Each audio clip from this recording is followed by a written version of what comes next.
Syederalun, puluhan sopir truk intercooler pengangkut semen sejak 5 hari terakhir memarkirkan kendaraannya di depan PT Lafarge Semen Indonesia, Luknga Aceh Besar. Mereka menunggu jatah pasokan semen dari pabrik tersebut, untuk kemudian diangkut ke berbagai kabupaten kota di Aceh. Tak diketahui pasti penyebab lamanya proses muatan untuk kendaraan ini. Sementara itu, seperti dilansir serambinews.com, beberapa daerah di Aceh dan Aceh Utara, stok semen mulai susah didapat. Udah Minggu, Senin, Selasa, Rabu sekarang ini. 4 hari. Mau 5 hari. Udah hampir 5 hari. Tadi ada truk lewat, saya lihat isinya semen. Ada satu gitu, satu. Enggak begitu, enggak lancar. Itu antri udah seminggu. Kalau enggak macet di pabrik ini, mana ada kayak gini nih sampai begitu banyak ya kan? Pabrik ke kapal ini atau main, ke Medoh atau main.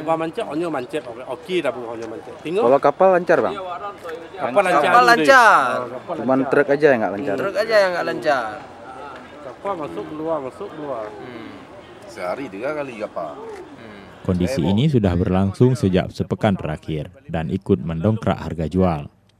Dari Banda Aceh, Hari Mahardika, Serambi On TV.